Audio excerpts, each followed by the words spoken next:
बिस्मिल्लाहिर्रहमानिर्रहीम।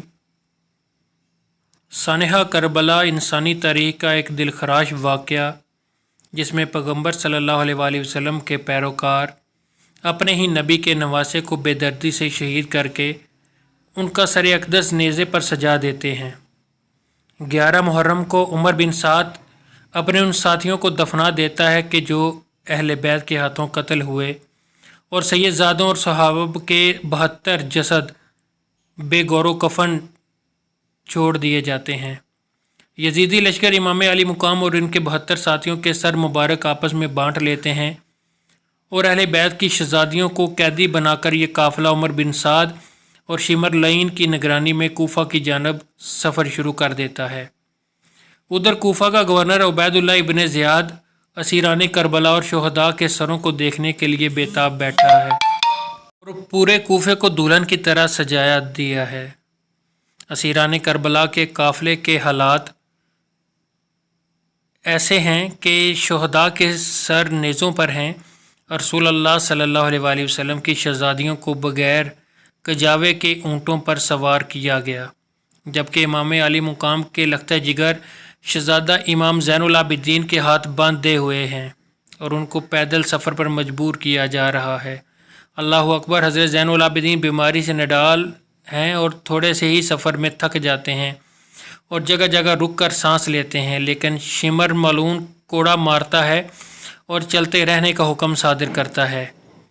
उधर दूसरी तरफ जहां करबला में लाशें बिखरी पड़ी हैं, 13 मुहर्रम को वहां कबीला बनु असद की औरतें दरियाए फ़रात से पानी भरने आती हैं तो लाशें देखकर इनकी चीखें निकल जाती हैं, अपने मर्दों को बुलाकर लाती हैं और तमाम जस्से मुबारक को एक घोड़ा सवार शख्स की हदायत के मुताबिक दफना दिया जाता है।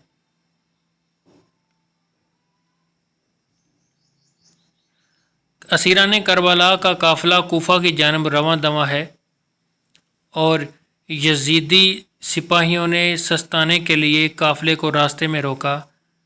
यहाँ तारीख़ तिबरानी में इमाम तिबरानी और अल-बदाया व नहाया में इल्लामा इब्ने कसीर लिखते हैं कि यजीदी फ़ौज शराब में मस्त थी, जिस वजह से एक सिपाही अनान बिन जैद नवासे रसूल सल्लल्लाहु अलैहि वसल्लम की बीवी हज़रत रुबाब की तरफ बदमस्ती में बढ़ा तो शेर खुदा की शेर बेटी हज़रत ज़ैनब सलामुल्लाह अलैहा ने करीबी खड़े दूसरे सिपाही की तलवार खींचकर पहले अनान बिन जैद का बढ़ता हुआ हाथ काटा, फिर उसकी गर्दन उड़ा दी। इस वाक़े के बाद काफ़ी देर तक लश्कर में खामोशी छाई। फिर हज़रत ज़ैनब ने वहाँ पर अहले बैत की अज़मत के बारे में खुतबा इरशाद फरमाया। इमाम तिबरी रवायत करते हैं कि इब्ने साद ने खौली के हाथ इमाम अली मुकाम का सर अक़दस इब्ने ज़ियाद के दरबार भेजा। खौली जब कूफा पहुंचा तो रात का वक़्त था, इसलिए वो सर मुबारक अपने घर ले गया और एक बर्तन में ढाँप दिया।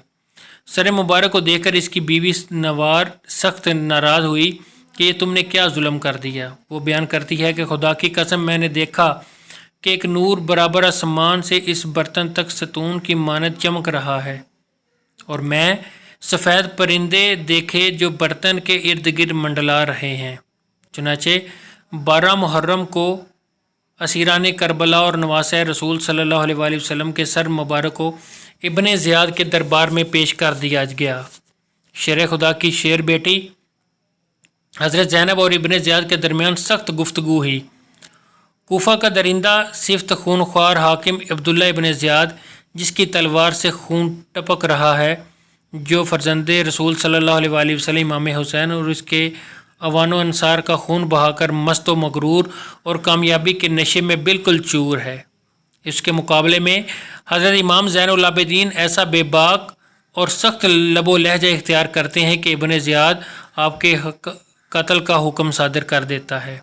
चुनाचे अगर जनाब ज़ैनब सलामुल्लाह अलैहा ढाल के मानद आपके सामने आकर ये ना कहती कि मैं अपने जीते जी हरगिज़ ऐसा ना होने दूंगी और एक औरत के कत्ल का मसला दरपेश ना आता, नेज़ ये कि कैदी के तौर पर दरबार शाम में हाज़िर करना मकसूद ना होता, तो अजब नहीं कि इब्ने ज़ियाद इमाम ज़ैनुल आबिदीन के पाक खून से भी अपने हाथ रंग लेता। इब्ने ज़ियाद ने शोहदा के सरों और करबला के इस कैदी काफ़िले को शिमर लईन اور طارق کی قیادت میں یزید کے دربار شام کی طرف روانہ کر دیا۔ شیخ خوارزمی اور ابن عصیم لکھتے ہیں جب قافلہ کوفہ سے شام کی طرف روانہ ہوا تو اہل بیت سے ایسے ہی سلوک کیا گیا جس طرح جنگ میں جیتے ہوئے قیدیوں سے کیا جاتا ہے۔ اللہ اکبر! اندازہ کیجئے دوستو کیسے بدبخت ہوں گے ان شہروں کے لوگ جہاں سے قافلہ گزرا لیکن وہ تمام تماشائی بنے رہے۔ امام زین العابدین سے منسوب روایت میں ابن زیاد شمر و طارق کا قیدیوں سے برتاؤ یوں منقول ہوتا ہے جیسے کہ حضرت امام حسین کے شہزادے کو ایک لاغر و نخیف اونٹ پر اس حال میں سوار کیا گیا کہ امام حسین کا سر نیزے پر، قیدی عورتیں ان کے پیچھے اور نیزے برادر ان کے اطراف میں موجود تھے۔ اگر امام کی آنکھوں سے آنسو جاری ہوتا تو وہ ان کے سر پر نیزے مارتے، یہاں تک کہ اسی حالت میں وہ شام میں داخل ہوئے۔ شام کے شہر حلب میں مقام مشہد نطفہ کے گرجا گھر کے قریب یہ قافلہ رکا تو راہب نے دیکھا قافلے کے ساتھ ایک شہید کا سر بھی موجود ہے جس میں سے تازہ خون بہہ رہا ہے۔ تو اس نے قافلے والوں سے پوچھا کہ آپ کون لوگ ہیں، یہ سر مبارک کس کا ہے؟ یزیدی فوج نے کہا کہ یہ فوج یزید ہے اور یہ سر حسین ابن علی کا ہے۔ راہب کہنے لگا سیدھی طرح کہو کہ یہ سر تمہارے نبی کے نواسے کا ہے۔ یہ جواب سن کر سب خاموش ہو گئے۔ جب راہب نے دیکھا کہ کسی معمولی انسان کا سر نہیں تو اس نے شمر اور طارق کو بے بہا قیمتی تحائف اور سونے کے سکے دے کر کہا آج رات یہاں رک جاؤ اور ایک رات میرے لیے یہ سر مجھے دے دو۔ لالچی سپاہی فوراً تیار ہو گئے۔ راہب ساری رات سر مبارک کی کرامات دیکھتا رہا اور کلمہ پڑھ کر مسلمان ہو گیا۔ روایت کے مطابق ظلم و جبر سہتے یہ اہل بیت و اطہار کا قافلہ پہلی سفر کو شام میں داخل ہوا۔ یزید کے مطابق شہر کو ایسے سجایا گیا جیسے کسی جیتی ہوئی فوج کے کمانڈر کے استقبال کے لیے سجایا جاتا ہے۔ شہر میں داخل ہونے کے بعد اسیران کربلا کو جامع مسجد کے چبوترے پر بٹھایا گیا۔ یزید کے حکم کے مطابق محل کو سجایا گیا۔ تمام بزرگان شام کو محل میں مدعو کیا گیا۔ پھر ایک حکم ہوا کہ اب اسیران کربلا کو حاضر کیا جائے۔ امام حسین کا سر مبارک ایک تخت میں پیش کیا گیا اور کھانے کی میز پر رکھ دیا گیا۔ یزید اپنے صاحب کے ساتھ شطرنج کھیلنے لگا اور جیسے ہی بازی جیتتا پھر جام نوش کرتا اور باقی بچا ہوا جام تخت پر گراتا تھا۔ دربار میں موجود مروان بن حاکم کے بھائی یا بن حاکم اور صحابی رسول صلی اللہ علیہ وآلہ وسلم ابو برزہ اسلمی نے جب یزید کی اس حرکت پر اعتراض کیا تو یزیدی نے ان دونوں کو ذلیل و خوار کر کے اپنے دربار سے نکال دیا۔ اسی طرح شام میں چاہے وہ یزید کا دربار ہو یا مسجد میں لوگوں کا بے پناہ ہجوم، واضح الفاظ میں دشمنوں کے سازشوں سے پردہ اٹھا کر حقائق کا برملا اظہار کرتے رہتے ہیں۔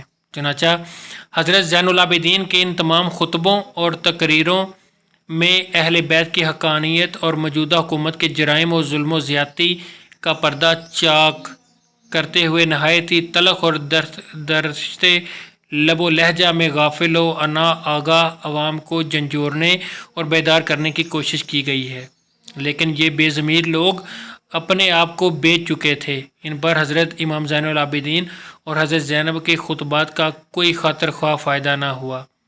سبھی کی مائیں بہنیں اپنے اپنے گھروں میں تھیں، جبکہ حضور صلی اللہ علیہ وآلہ وسلم کے نواسے کی بیٹیاں، بیویاں، بہنیں قیدی بنے دربار میں موجود ہیں۔ اللہ اکبر! کیوں نہ وہاں لوگ پھٹ گئے، ان کے دل کیوں نہ پھٹ گئے۔ اللہ اکبر! اس کے بعد یزیدی نے قافلے کو آزاد کرتے ہوئے مدینے بھیج دیا۔